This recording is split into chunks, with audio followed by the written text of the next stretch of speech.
Assalamualaikum warahmatullahi wabarakatuh. Perkenalkan, nama saya Naya Rizky Akila dengan NIM 0603524048. Di sini saya akan menjelaskan psikologi humanistik dengan tokoh yang bernama Abraham Maslow.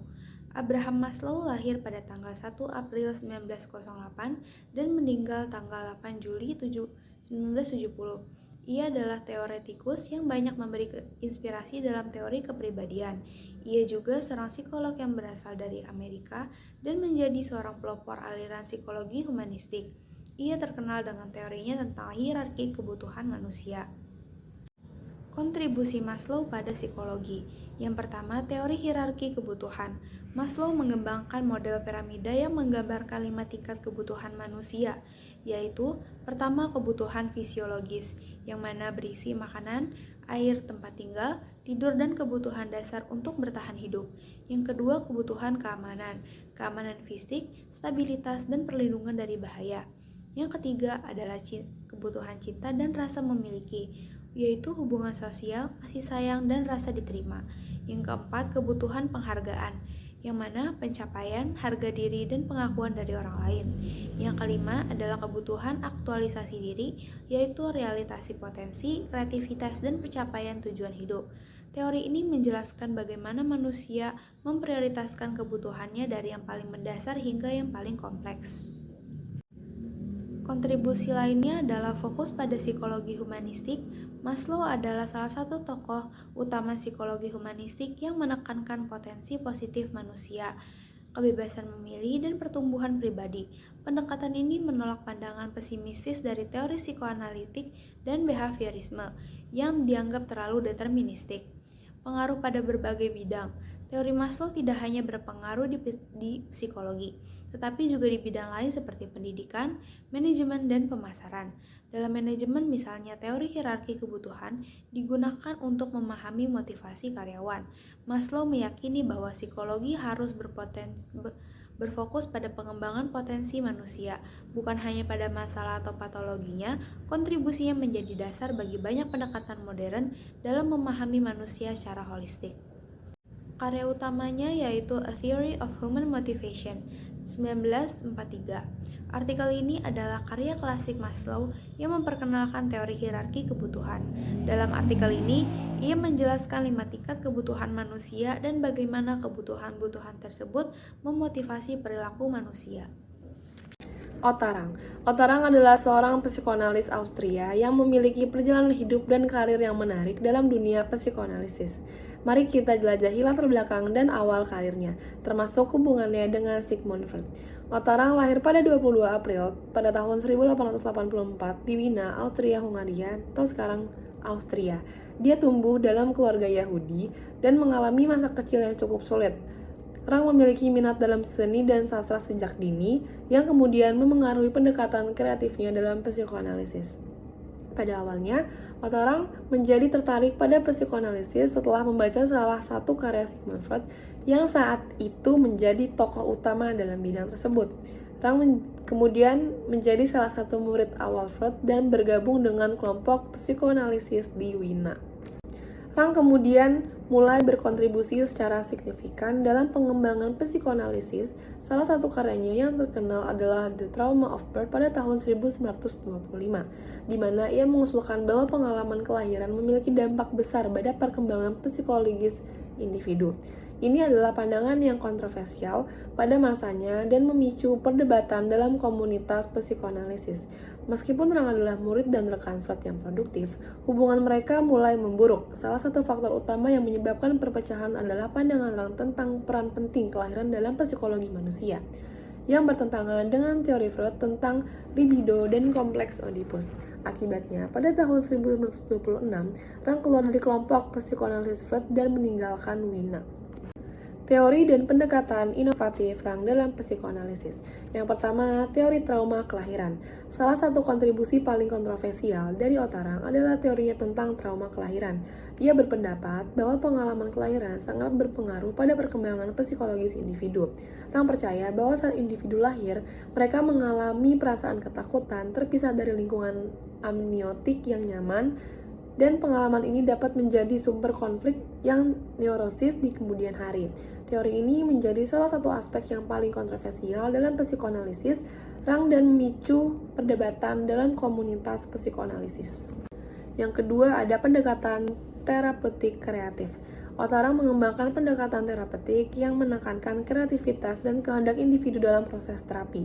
Ia menganggap bahwa terapi seharusnya tidak hanya berfokus pada penyelidikan masa lalu dan konflik bawah sadar, tetapi juga harus memberikan ruang bagi klien untuk mengeksplorasi potensi kreatif dan ekspresi diri mereka.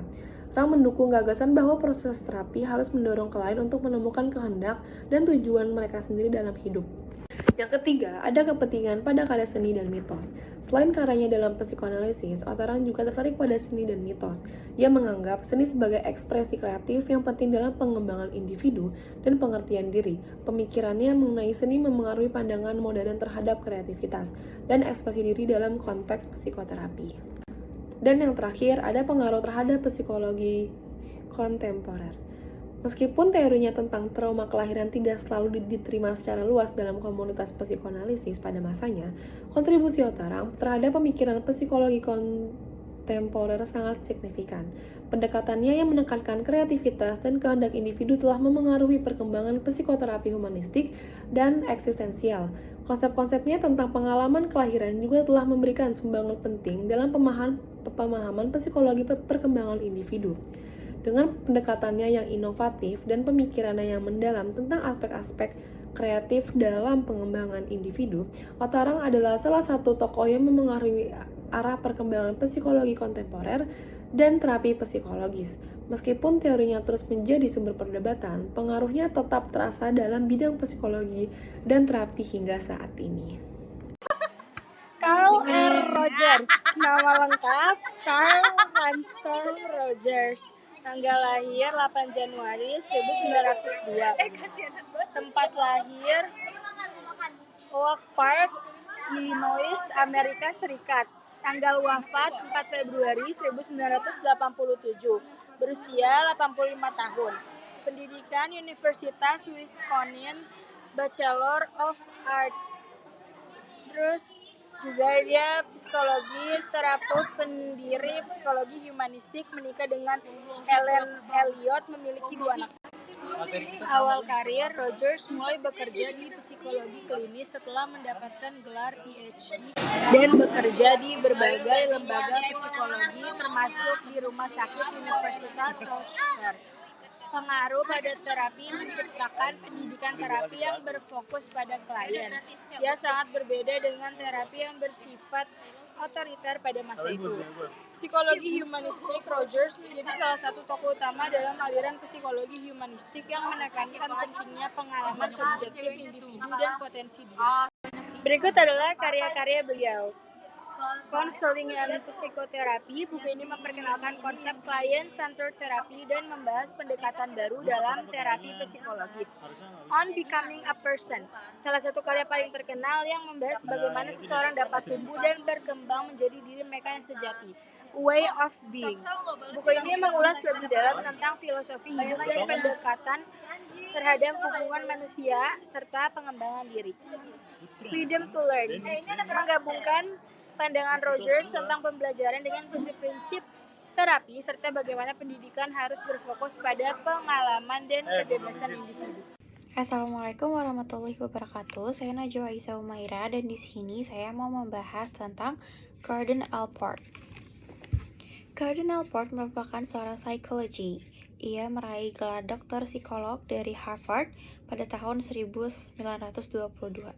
Ia menghabiskan karirnya untuk mengembangkan teori, mengkaji persoalan-persoalan sosial, serta prasangka, kecurigaan, komunal, serta mengembangkan tes kepribadian.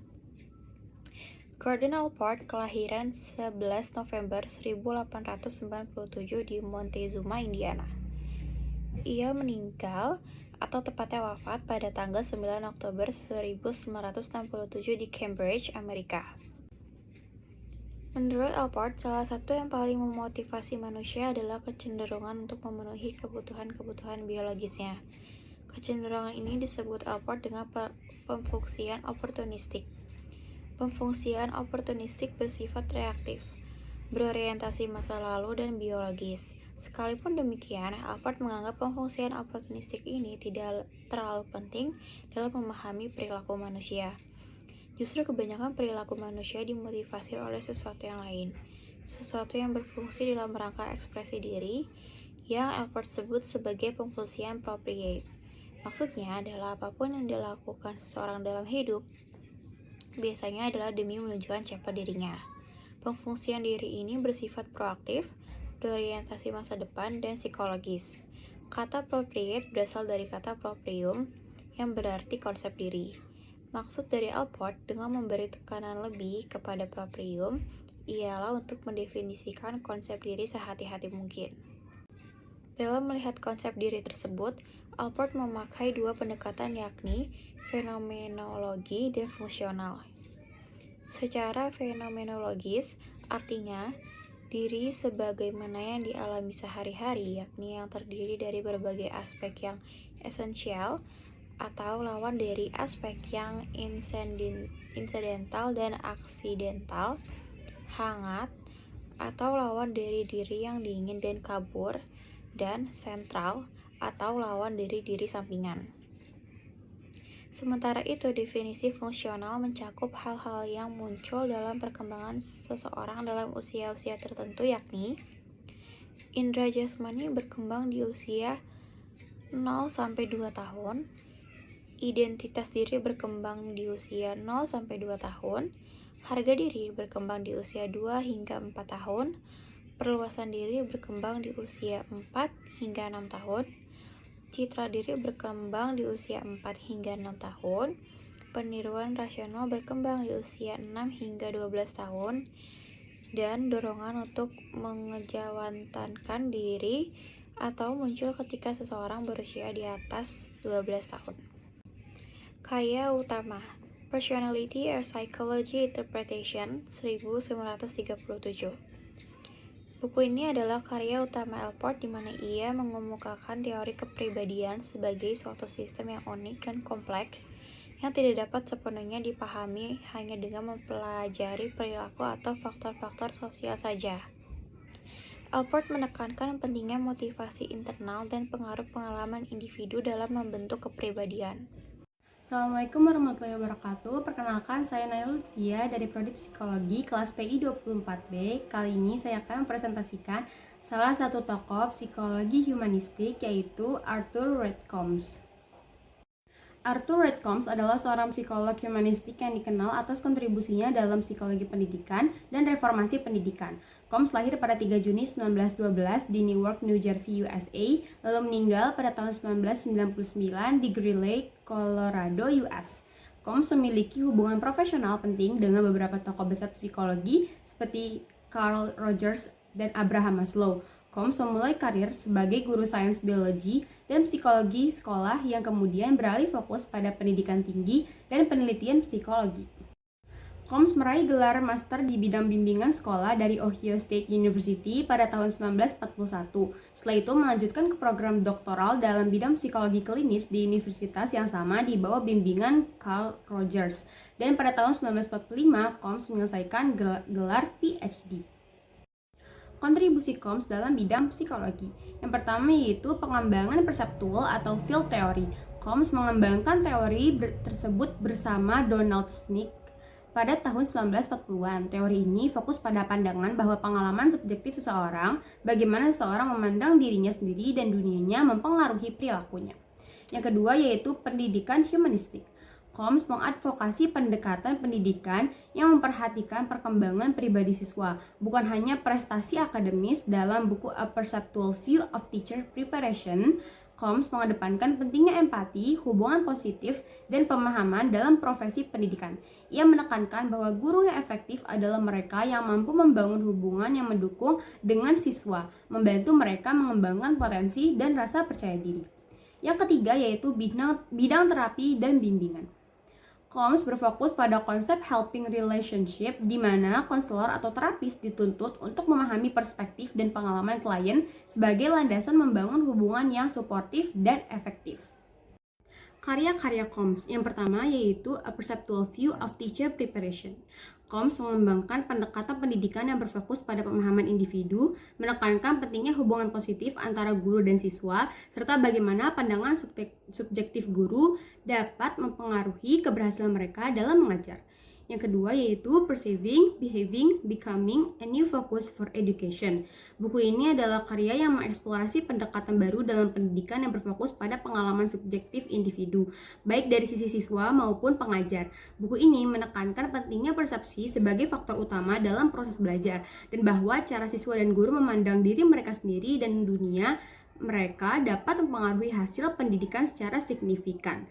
Gagasan Combs yaitu pendidikan bukan hanya soal transfer pengetahuan, tetapi juga tentang perkembangan pribadi dan hubungan interpersonal yang mendalam. Yang ketiga yaitu Being and Becoming, A Field Approach to Psychology. Buku ini adalah karya yang memperkenalkan pendekatan baru dalam psikologi yang berfokus pada persepsi dan pengalaman subjektif individu. Perilaku manusia tidak dapat dipahami secara terpisah dari cara orang tersebut mempersepsi dunia akan dirinya sendiri. Combs mengintegritaskan prinsip-prinsip psikologi humanistik yang menekankan pentingnya pertumbuhan pribadi, kesadaran diri, dan transformasi melalui pengalaman. Combs memberikan saran bahwa untuk memahami perilaku, kita perlu melihat individu dalam konteks lingkungan dan interaksi mereka dengan dunia sekitarnya. Rollo May adalah seorang psikolog dan penulis Amerika yang dikenal sebagai Bapak Psikologi Eksistensial. Ia berfokus pada pengalaman manusia, kebebasan, dan tanggung jawab individu, serta bagaimana faktor-faktor ini mempengaruhi kesehatan mental dan perilaku. Pendekatannya sangat menekankan pada isu-isu makna hidup, kebebasan, kecemasan, tanggung jawab, dan kesendirian.